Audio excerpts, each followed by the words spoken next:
नमस्कार दोस्तों, कैसे हैं आप। तो देखिए, भारतीय रिजर्व बैंक की मौद्रिक नीति समिति यानी एमपीसी, मॉनेटरी पॉलिसी कमेटी जिसको कहते हैं, वो हर 2 महीने में होने वाली अपनी 3 दिन की मौद्रिक नीति यानी समीक्षा बैठक की जो उनको कहते हैं उसके रिजल्ट आ चुके हैं। और रिजल्ट में रेपो रेट में फिर से कोई बदलाव नहीं किया गया है, यानी आरबीआई ने लगातार चौथी बार नीतिगत ब्याज दरों में कोई बढ़ोतरी नहीं करी है, यानी रेपो रेट 6.5% पे अभी भी बरकरार है। लेकिन अगर इसमें आप आरबीआई का एक स्टेटमेंट देखेंगे तो उन्होंने आगे के लिए मार्केट को एक क्लू छोड़ के गए हैं। उन्होंने कहा है कि व्हेन इन्फ्लेशन इज एट और बिलो 4% ऑन ड्यूरेबल्स, या तो 4% या 4% से नीचे जब आ जाएगा inflation, that may call for a rethink on monetary policy, यानी तब हम रीथिंक करेंगे मॉनेटरी पॉलिसी के बारे में, ये कहा है आरबीआई ने।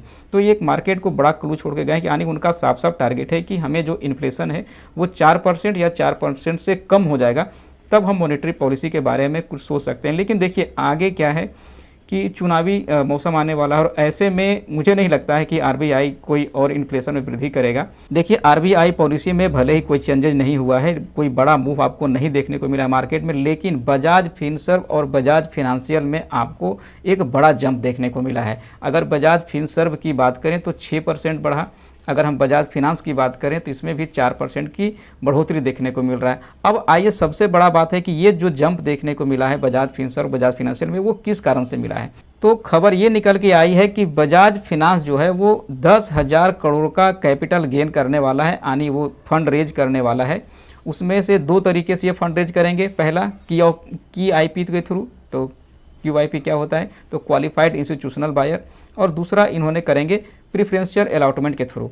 अब है जो ये 10,000 करोड़ जुटाने वाले, उसमें से 8,800 करोड़ ये थ्रू क्यूआईपी करेंगे, यानी इसमें क्वालिफाइड इंस्टीट्यूशनल ही होंगे, और दूसरा ये करेंगे 1200 बाकी का जो रह जाता है उसको ये करेंगे प्रिफरेंशियल अलॉटमेंट अपने ही कंपनी यानी बजाज फिनसर्व के थ्रू।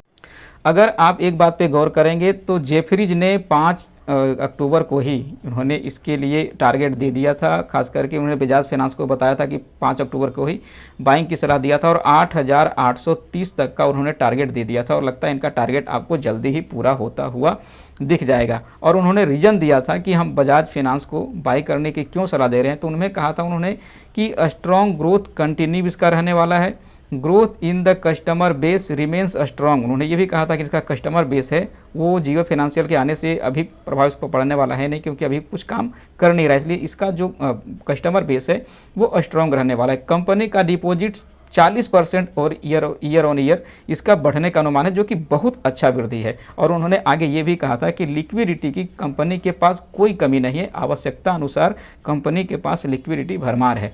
तो इन सब चीज़ों के लेके उन्होंने कहा था कि इसमें एक बड़ा टारगेट दिया था 8,830 का, और देखिए आज आपको बजाज फाइनेंस में एक अच्छा खासा जंप देखने को मिल रहा है।